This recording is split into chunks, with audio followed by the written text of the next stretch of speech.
This time I'll call the August 17th, 2017 meeting to order for the Dixon County Commission. Would you please stand and join in the flag salute? I pledge allegiance to the flag of the United States of America and to the republic for which it stands, one nation, under God, indivisible, with liberty and justice for all.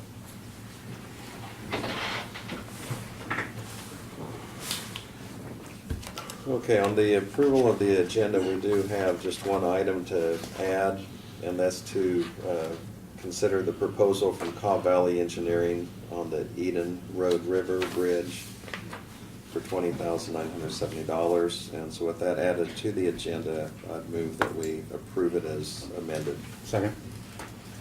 We have the motion and the second. Any discussion or questions? All in favor say aye. Aye. Opposed? Motion carries. The consent agenda includes the minutes of August 10th work session, the regular meeting, also wire payments, which were credit cards, $16,461.78. Wire payments, which are utilities, of $8,846.97. I move that we approve the consent agenda. Second. Okay, we have the motion and the second for approval of the consent agenda. Any further discussion? All in favor say aye. Aye. Aye. Opposed? Motion carries. Craig, we'll start with you for commissioner comments. Yeah, just this evening I'll be attending the open house at Astor Bank between 5:30 and 7:30. That's all. Okay. Yes, Lauren? Yes, I did attend the juvenile detention meeting, board meeting over at Junction yesterday, and we did discuss a little bit about the justice bill that got passed last year and how that's going to affect the counties, and when that comes into effect, like I say, we kind of wanted to be prepared, and what our concerns are going to be that they're going to be expected the counties to do more as far as taking care of juveniles at the local level instead of sending them over to the juvenile center. And so that how we're going to monitor that, apparently there's some suggestions that we're supposed to put ankle bracelets on them, and you know, there's a point system that in the bill that generated that they have to score high enough on this point system before they're allowed to send them to juvenile. And when you look at the point system, it's kind of scary because they can do some pretty bad things and still not qualify to go be sent to juvenile. So these are some things that I think that are going to have to get worked out in the meantime, that with judges just like I say, how much authority they can do as far as overriding some of those type of things. So it's an ongoing concern of us over there. And that's all I got. Okay.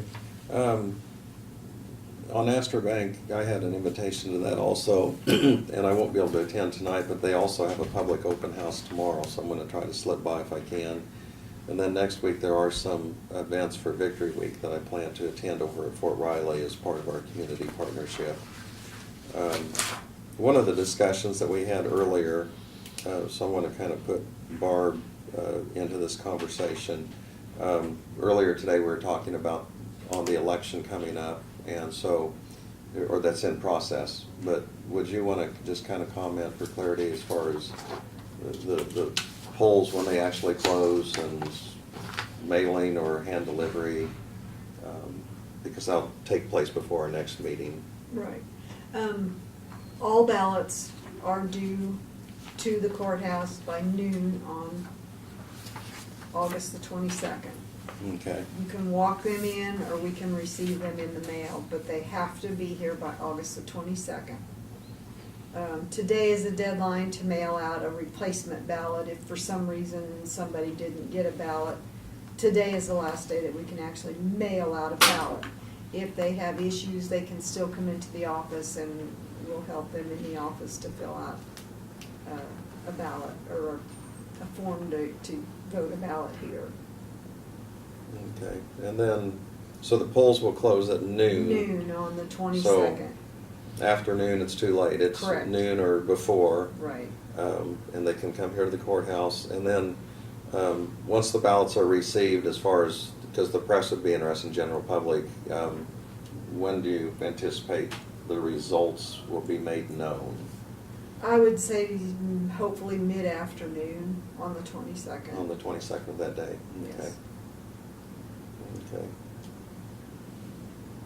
And that'll take place here, and that really doesn't involve the commission. That'll be No. just like a regular, like other elections where the clerk and staff, We'll you have a gather that board, and, we'll have a board come in and they will actually open the ballots. And then they will open the ballots, put the ballots on one side, the envelopes on the other, and the ballots will then be started counting at noon by the machine out in our office. okay. Okay. And if people want to observe this process, what is the procedure there? If they want to sit and watch ballots being opened, they need to come to my office and fill out a form, and then they can come in here and watch.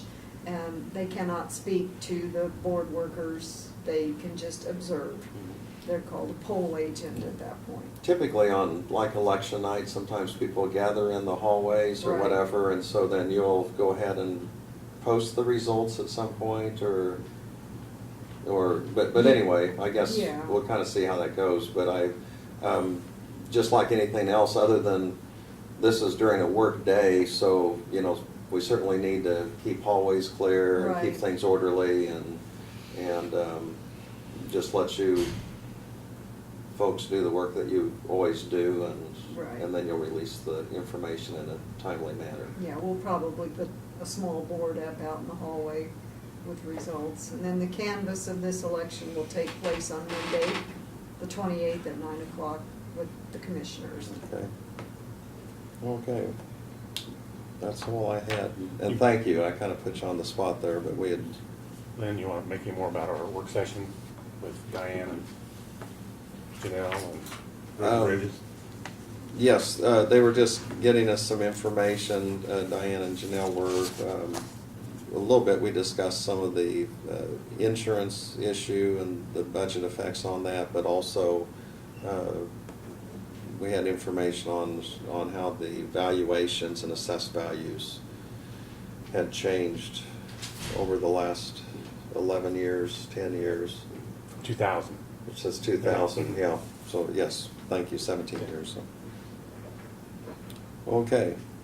And then also we had Martin Tannehill and John Goff in here regarding some of the roads and bridges and things that we'll be facing here in the future. And so that's all we had there. Unless there's any comments from the audience or questions, we'll go on to our report from county officers. And so Brad, would you proceed with that, please? Yes, today, most of my comments are gonna surround staffing issues, but the first and non-related to the staff is the elevator. Seems to have been an interesting issue, but we did get it repaired Tuesday this week. The elevator company from Wichita was here. They installed the infrared curtain, is what it's called, and it seems to be working well.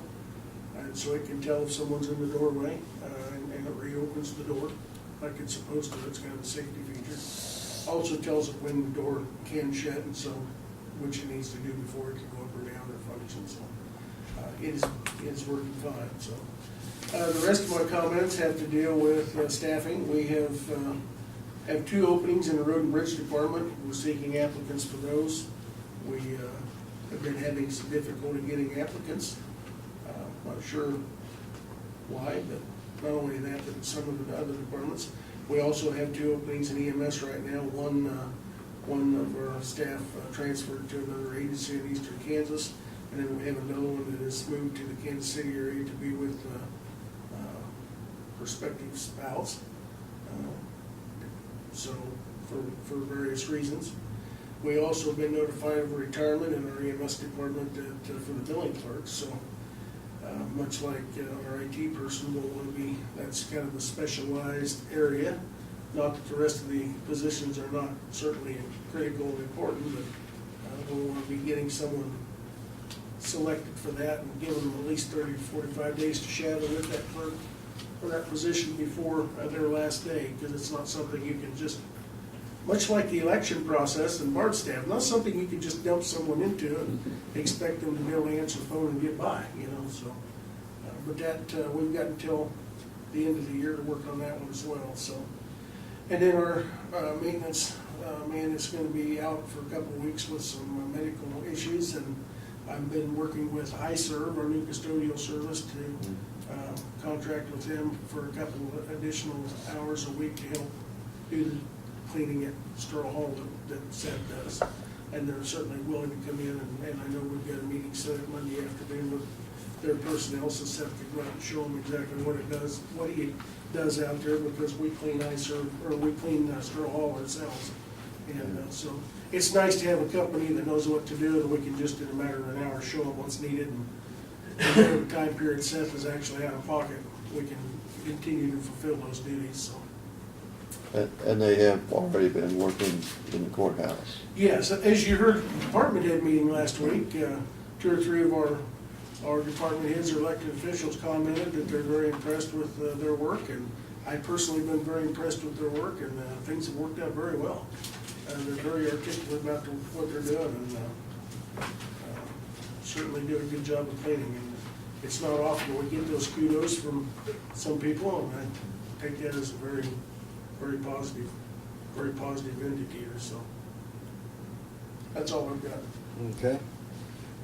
Doug, would you have anything for us? We filed the tax foreclosures are started, so those have gone out this week, and so you may get some feedback from that. And other than that, I don't have anything else. Okay, thank you. I'll go ahead and move to notices and communications, and we do have the county news paper that we've received, that more on the national level. And then also, we have our issue from the Conservation District, Conservation Connections, and just very informative, has quite a few pictures in here, but also tells about the annual Water Fest, and had some great pictures, and just a very informative event for the young people of our county, so.